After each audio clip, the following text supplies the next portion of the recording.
ಶ್ರೀಮತಿ ನಿರ್ಮಲಾ ಸೀತಾರಾಮನ್ ಶ್ರೀ ಅಶೋಕ್ ರಾವತ್ ರವರ ತಂಡ ಭೇಟಿಯಾಗಿ ಸುಮಾರು ಅರ್ಧ ಗಂಟೆ ಮಾತನಾಡಿದ್ದಾರೆ. ಅವರಿಗೆ ಮನವಿ ಪತ್ರ ಸಲ್ಲಿಸಿ ಅರ್ಧ ಗಂಟೆ ಮುಕ್ತವಾಗಿ ಮಾತನಾಡಿದರೆ.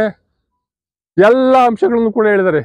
ನಿವೃತ್ತ ನೌಕರರು ಅನುಭವಿಸ್ತಕ್ಕಂಥ ಸಂಕಷ್ಟಗಳ ಬಗ್ಗೆ ಶ್ರೀ ಅಶೋಕ್ ರಾವತ್ ರವರು ಶ್ರೀಮತಿ ನಿರ್ಮಲಾ ಸೀತಾರಾಮನ್ ಅವರಿಗೆ ಅರಿವು ಮೂಡಿಸಿದ್ದಾರೆ. ಬುಲ್ಡಾನಾದಲ್ಲಿ ನಡೀತಕ್ಕಂಥ 5 ವರ್ಷದಿಂದ ನಡೀತಕ್ಕಂಥ ಉಪವಾಸ ಸತ್ಯಾಗ್ರಹದ ಬಗ್ಗೆ ಗಮನ ಸೆಳೆದಿದ್ದಾರೆ. ಶ್ರೀಮತಿ ನಿರ್ಮಲಾ ಸೀತಾರಾಮನ್ ಅವರು ಉಪವಾಸ ಸತ್ಯಾಗ್ರಹದ ಬಗ್ಗೆ ಕೇಳಿ ತುಂಬಾ ನೊಂದಿದ್ದಾರೆ. ಅವರು ನೊಂದು ಹೇಳಿದ್ರಂತೆ, ನಾನು ನಿಮ್ಮ ಬೇಡಿಕೆಗಳನ್ನು ಈಡೇರಿಸ್ತೀವಿ, ನೀವು ಯಾರೂ ಕೂಡ ಆತಂಕ ಪಡ್ತಕ್ಕಂಥ ಅಗತ್ಯ ಇಲ್ಲ, ನಿಮ್ಮ ಏನು ಸಂಕಷ್ಟಗಳಿದೆ ನಮಗೆ ಖಂಡಿತ ಗೊತ್ತಾಗಿದೆ ಅಂತ ಹೇಳಿ ಅವರು ಭರವಸೆ ನೀಡಿದ್ದಾರೆ. ಇದಕ್ಕಿಂತ ಮುಂಚೆ ಶ್ರೀ ಅಶೋಕ್ ರಾವತ್ ರವರನ್ನು ನಾವು ಇಂಥ ಒಂದು ಸಭೆಯಲ್ಲಿ ಸ್ಮರಿಸಬೇಕು. ಯಾಕೆಂತಂದರೆ ಅವರ ಹೋರಾಟ ಏನಿದೆ, ಅವರ ಹೋರಾಟ ಅವಿಸ್ಮರಣೀಯ.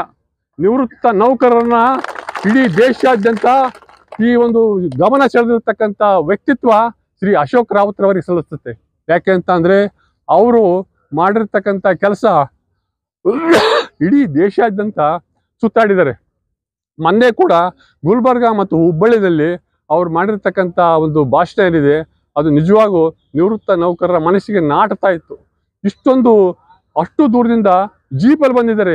ಜೀಪಲ್ಲಿ ಬಂದು ನಮ್ಮ ಎಲ್ಲ ಕಷ್ಟಗಳನ್ನು ಕೇಳಿ ನಮ್ಮ ಇವ್ರನ್ನ ನಿವೃತ್ತರನ್ನು ಸಂತೈಸಿರೋದು ನಿಜವಾಗೂ ನಮಗೆ ಹೆಮ್ಮೆಯ ವಿಷಯ.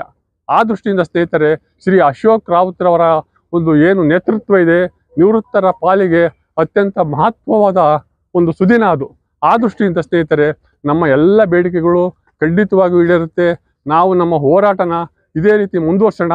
ಮುಂದೆ ನಾವು ನಮ್ಮ ಹೋರಾಟದಲ್ಲಿ ಜಯ ಗಳಿಸ್ತೀವಿ ಅಂತಕ್ಕಂಥ ಮಾತನ್ನು ಹೇಳಿ ನನ್ನ 2 ಮಾತನ್ನು ಮುಗಿಸ್ತಾ ಇದ್ದೀನಿ ಸ್ನೇಹಿತರೆ.